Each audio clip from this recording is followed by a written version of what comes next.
Warning, a nearby agent has gone rogue.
Now leaving the contaminated area.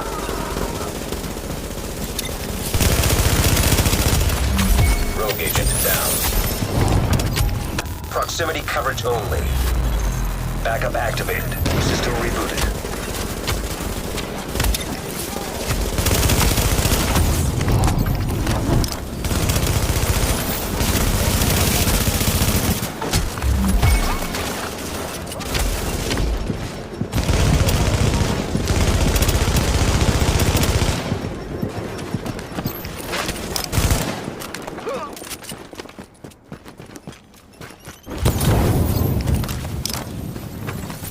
Yeah, firearm stand here, I have skill, yeah.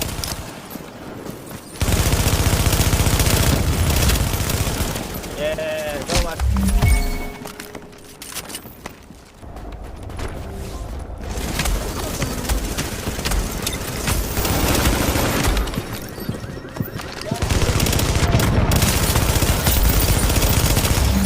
A rogue agent has been neutralized.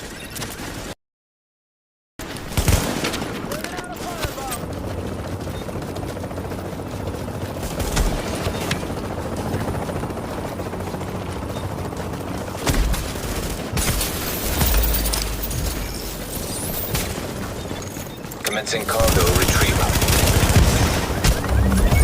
Rogue agent neutralized.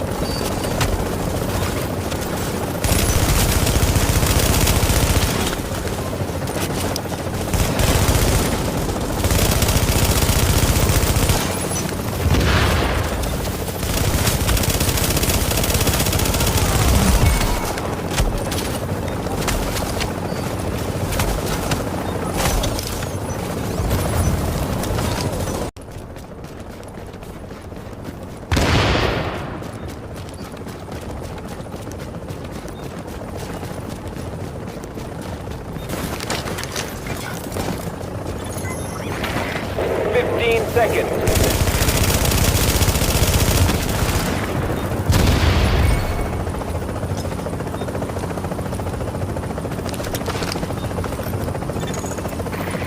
Ready to... Transmissions jammed. Proximity coverage only. Backup activated. System rebooted. Warning. You are now leaving the safe area. 더.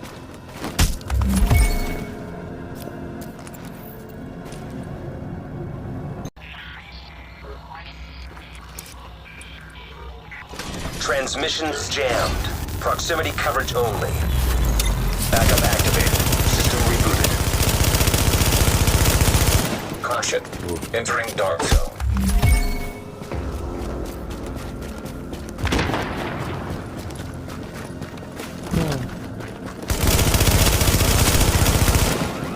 Mich hat so erwischt. Aber der hat nicht nach wir.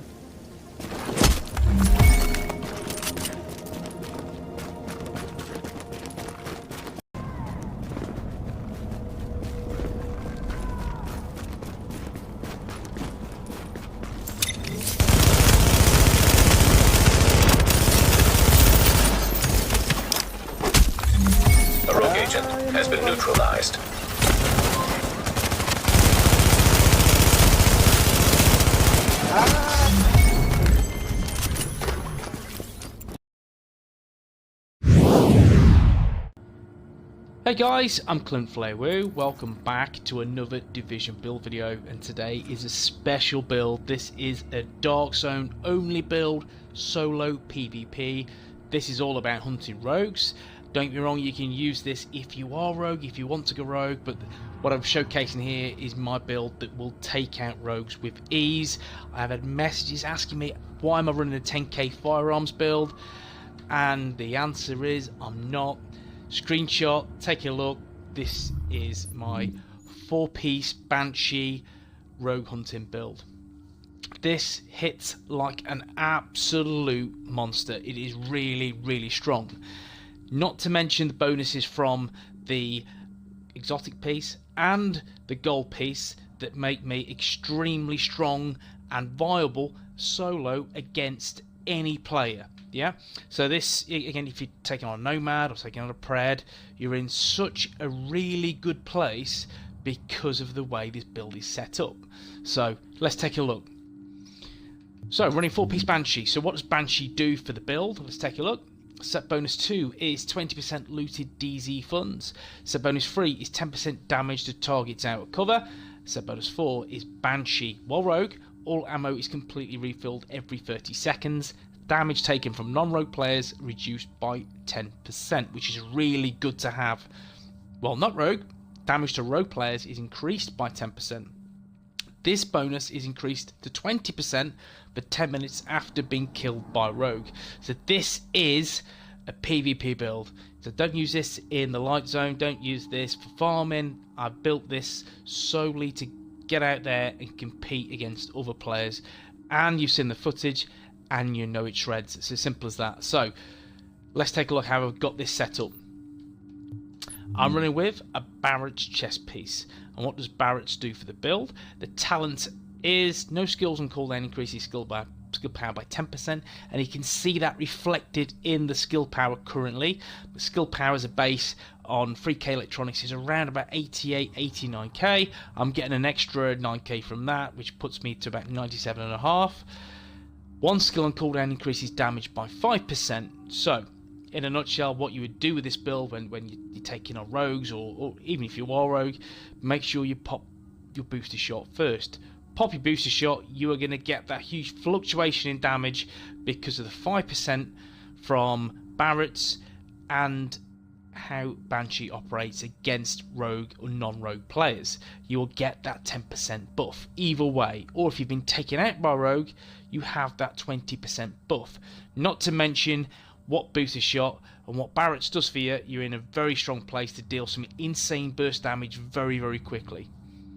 And 2 skills on cooldown increase your armor by 10%. That will boost my toughness to 495,000, which we'll see throughout the course of the video of what Barrett's bulletproof chest does for the build. Is this stronger than having a 5-piece? Well, the 5-piece is the 5% damage to targets out of cover. I feel I get more value from the Barrett's bulletproof chest. It does work exceptionally well, and again, this is a rogue hunting build, so I'll explain shortly why I don't need savage gloves. So how I got this Barrett's bulletproof rolled? It's rolled into stamina with health, enemy armor damage, hammer capacity, and 2 stamina critical hit chance mods. I'm rolling with a refreshed mask. Now, refreshed, if you're not too sure what that does, all healing is improved by 30% when in the last health segment. That is all healing. So support station, first aid, medkits. That will get you that extra 30% buff. So if you're running your last health segment and if you pop your medkit, you are near enough going back to full health. If you're going to pop your booster shot, you've got the 30% from refreshed. I'm also rolling with 6% first aid self-heal mods. That will give me a boost of an extra 24%, so 54% extra healing from my first aid, which is exceptionally good. So refreshed, and as you've probably seen in the footage, it helps. It gives you that little bit of impetus, especially when you're fighting against rogue players.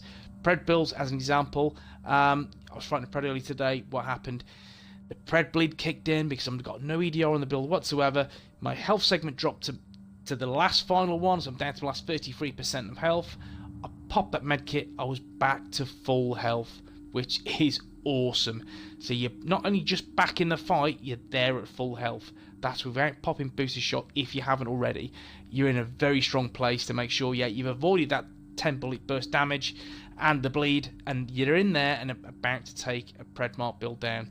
So this refreshed is extremely refreshing, so to speak, because it gives you that impetus and that direction to ensure you take down an enemy player, again, what's rogue or not rogue, because you have that extra security of health. How have I got this rolled? Critical chance as the major, and unfortunately damage to elites. This isn't ideal. I would love burn resistance, but unfortunately this is the best one I've had for absolutely ages, and here we go. And the mod, stamina health. Onto the knee pads. It is rolled into firearms with health, damage to elites, blind death resistance, and bleed resistance. Again, to get this even better, this build. It's good, don't be wrong, this is outstanding, this build, but to get more value from the build, make sure you replace damage to elites with either burn resistance or shock resistance. And in terms of mods I have in the build is stamina health and first aid self-heal. Onto the holster, it is critical hit chance as the major, and first aid self-heal as the prototype performance mod. Onto the gloves, rolled into firearms with critical hit damage, SMG damage, and critical hit chance, the only way to go with this build. And finally the backpack, it is rolled into firearms with critical hit damage and bleed resistance. Mod wise, it is stamina, when it gets there, stamina health, and 2 first aid self-heal mods. Talk about the weapons. Primary weapon is the house. I'm rolling with deadly and responsive as the combo, card counter as the baked in talent from the house. Now my critical damage will be increased by 15% and my damage increased by 10% when closer than 10 meters to the target. 90% of your gunfights are going to be within 10 meters because you're an SMG user, so responsive works hand in hand. I do love and I do vouch for Unforgiving on most of my builds. However, I feel this is counterproductive simply because I'm rolling with refreshed. So as soon as my health gets into that last health segment, I can pop my boosted shot, I can pop my med kit, and I'm back to full health with the med kit, and I've got another bar of health with booster shot. So Unforgiving won't have that much of a value for me, whereas responsive, there's a baked in 10% within 10 meter range all of the time, regardless of my full health overheal or 10% health left. Unforgiving, with the first health segment I get absolutely nothing, then 10% when I'm halfway through, and the last health segment I will get that 25% extra damage. However, I haven't got the build set that way. I've got it to when you get to the last health segment, you will pop your medkit, you are back to full health, which is fantastic. So Unforgiving doesn't have the same value as responsive on this build. Card counter, obviously the baked in talent. In terms of mods on the attachments on the house, critical hit chance, rate of fire, critic damage. That's what I've primarily gone for to make sure I'm hitting as hard as possible, as quickly as possible. My secondary, this is my utility weapon. I use this for one reason only, NPCs, and that is to regain these free talents. Let's go through them. Predatory, that will get me that 35% of health back over 20 seconds. Integral, it's integral to this build.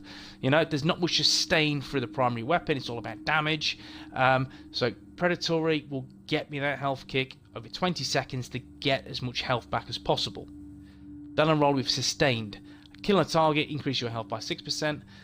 Really good against NPCs when you get red bar enemies because you can easily clear 2 or 3 or 4 very quickly. So that could be an extra 12, 18, 24% extra health in a matter of seconds. And you've also got Predatory kicking in via each kill, and that'll be refreshed. So you'll have a shit ton of health back very, very quickly. So these work, synergize exceptionally well together, so make sure you've got these rolled. And then Determined, simply because I want my skills back quicker. I've got no skill haste on the build whatsoever, so Determined will give me my recovery link, will give me my skills back much quicker, and that's exactly what I want. So this is perfectly rolled tactical ACR. So in terms of attachments, let's just go through those. And for me, I've just whacked on loads of stability and accuracy and critical damage to make sure I'm hitting all of my shots. And again, this is against NPCs. And what does help on the build is I do have 28% damage to elites, and that's on my mask and my knee pads. So that gives me that extra little bit of kick on my assault rifle to make sure I can take them down quicker. If we look at the character sheet now, and we look at the primary weapon, my house has 48% critical hit chance. This can go higher by all means, that's not a problem whatsoever. However, I have precision equipped, and precision will give me that extra 12.5% critical hit chance for 10 seconds per headshot, and also 25% critical hit damage per headshot for 10 seconds. So that will get me a max critical hit chance. That's why 48% is the sweet spot. That's where you need to be to ensure that you have a max crit hit chance. Any more, you're overcompensating. In my opinion, I would stick around 48%, ensure you pop a headshot, and then you're in a good place to deal more damage. Critical damage will go from 120% to 145%. So again, you're hitting very, very hard. And you also have the Banshee bonuses coupled with that, and your extra crit chance and damage. You're in a very, very strong place. Damage leaks 28%. Again, you don't have to have that. I have that because these are the best I have, and also they ensure that I do a little bit more damage against NPCs, as well as the enemy armor damage, which factors against players as well. However, it's only a tiny percentage. No skill haste. I don't need any skill haste on the build because of my tactical ACR, so don't worry about that. Look at the abilities. Booster shot, that is for extra damage, and 54.5k health points. That's really good given how I've got the build set out. And then my support station, which has a 2227 tick, which is decent in all honesty, and it will tick a little bit more when I'm in the last health segment. Talents are the best way to roll with this. Is not combat medic. It is adrenaline, critical save, precision, and on the move. Simple as that. These are the talents to go for that will give you the best bang for your buck. It's as simple as that. These are the talents I would equip to make sure you're dealing a lot of damage, and your survivability is also quite high. Guys, I'll quickly show you this before we go. Let's take a look. Let's take a look at the stats before we kick off. Again, this is the crux of the build. The firepower will go to about 500k because of the house, the way it flips, 513k. What else can I get from the build? Let's take a look. Let's pop a booster shot. 591,464. That's with card counter active. 508,947 toughness, which is nice. That's the extra 5% damage is kicked in as well. I'm going to drop my support station. And everything's gone back to normal. 455, that's the extra 5% damage. And let's just pop this. Let's go back in. And because there's 2 skills on cooldown, I'm going to get an extra 25,000 toughness from Barrett's chest, which is this. 10%, two skills on cooldown increases armor by 10%, which is perfect for this build. Gets me that extra bit of survivability in the dark zone. So guys, this is a monster build. It really is. Against rogues and non-rogues, this is a very sublime build. I hope you've enjoyed the video. If you have, drop a like. If you want to see more Division content, then please smash the subscribe button and tick the notification bell for when I upload. You're going to see my videos first. Okay guys, I'll see you in the next one. Take it easy.